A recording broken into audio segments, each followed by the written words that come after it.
Hello, everyone. Today I'm going to present my project titled Clustering-Based Environmental Intelligence for Forest Restoration Governance. The objective of this project is to explore whether countries can be grouped into meaningful restoration pressure profiles using environmental intelligence governance indicators. Global forest loss is highly heterogeneous across different countries. Some countries experience very high environmental pressure, while others maintain strong government structures and lower degradation levels.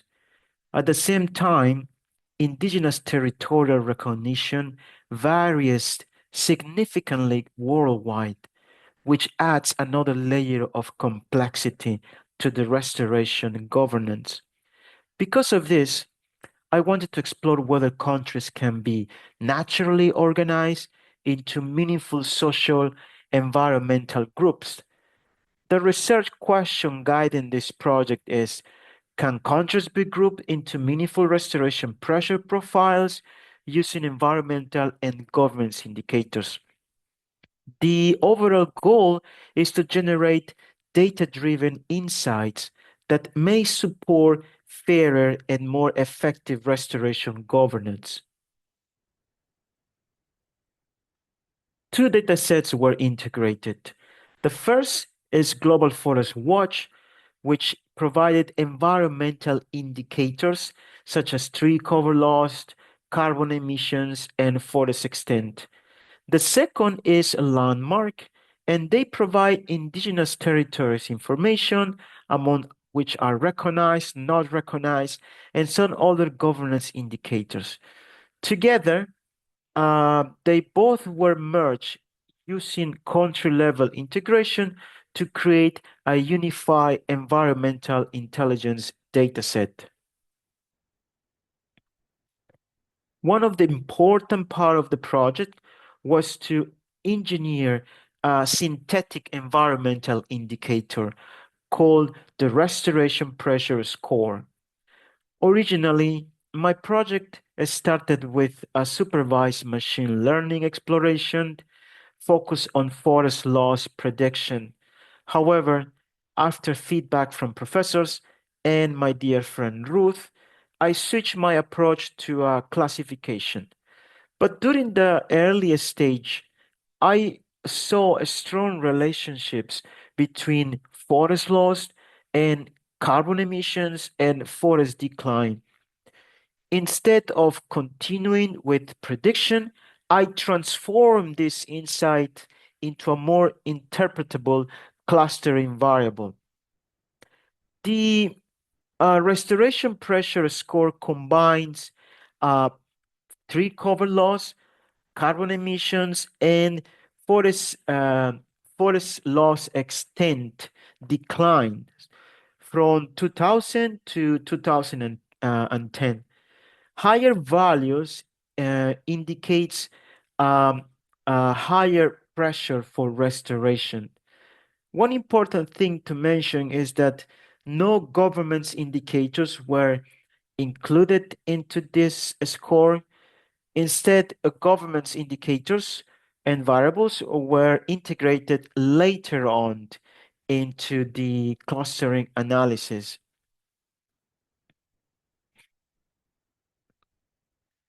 Before clustering, pre-processing was required. The dataset contained missing values, especially in governments related variables, because landmark coverage is limited, unlike Global Forest Watch, and environmental indicators were retained, while governments' missing values were handled carefully. Another important step was scaling. The variable had very big magnitudes, and you can see here how carbon emissions were measured in millions, while other like recognition rate just have very small decimal values. Without scaling, large magnitude variables will dominate clustering. And after scaling, the values were standardized.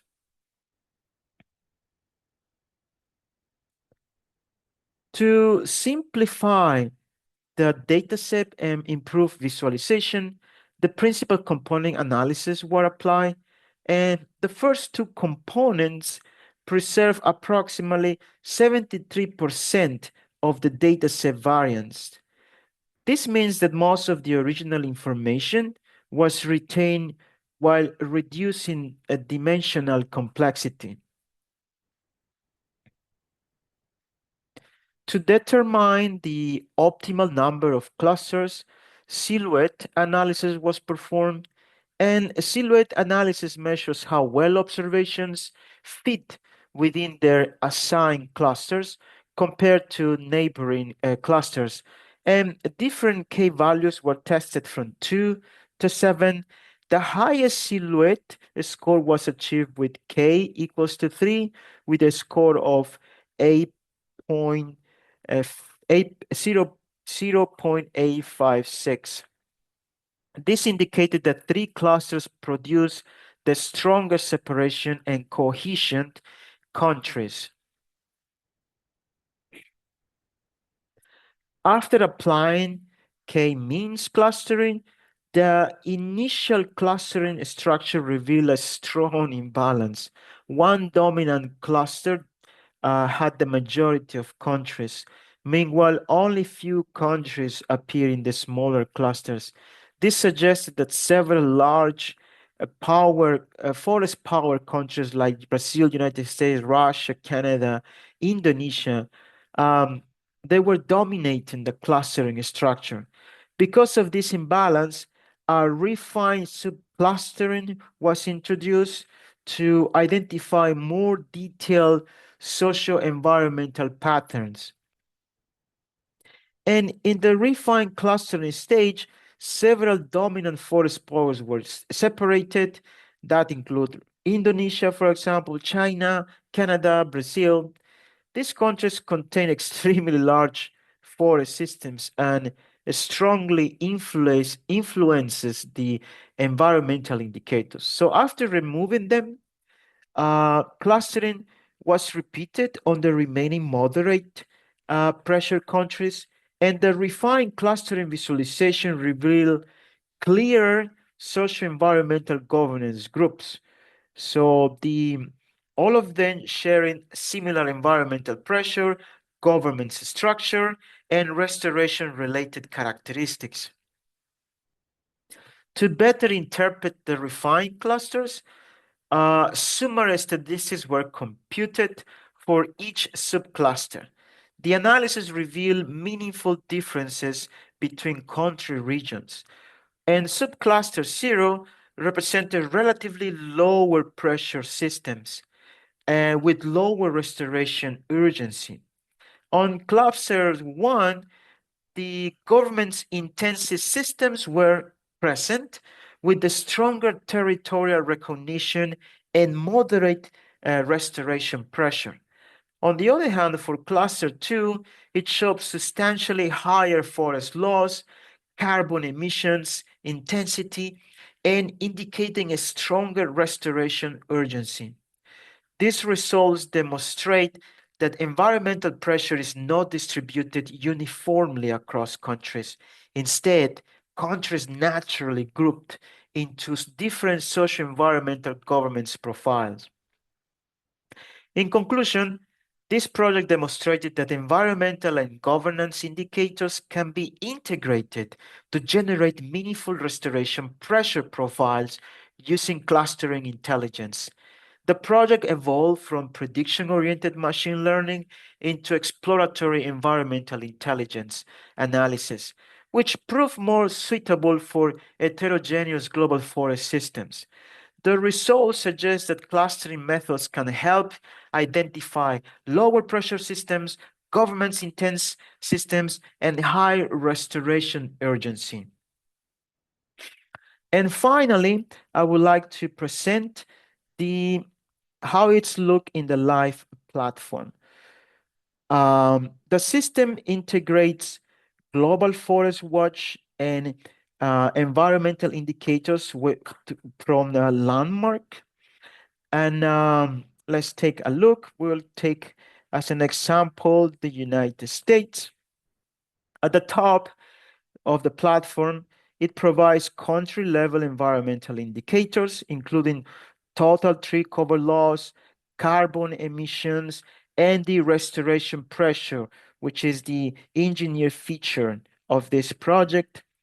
And you can also see on the right, the platform provides indigenous governments indicators, including the number of indigenous territories that are recognized, not recognized, and the recognition system. And below, the environmental intelligence profile represents the clustering results obtained through the PCA dimensionality. Countries are automatically classified and such as the government's intense systems or high restoration pressure. So here you can see as an example, the United States falls within cluster 2, which has high restoration pressure and which has also very high restoration pressure in the score, but also has a very good recognition ratio for indigenous. If we take a look at other examples, let's see Brazil. Brazil will also fall into the high restoration pressure, although the recognition ratio is 100%, but the restoration pressure is extremely high. If we look at another example, like Peru, we will see a slight difference. Here we'll see a government's intense system. Why? Because there is a very high number of indigenous territories and a high recognition ratio. And the restoration pressure is moderate in comparison to all these big forest countries. There are more insights that you can get from the platform, and not only the profile, there is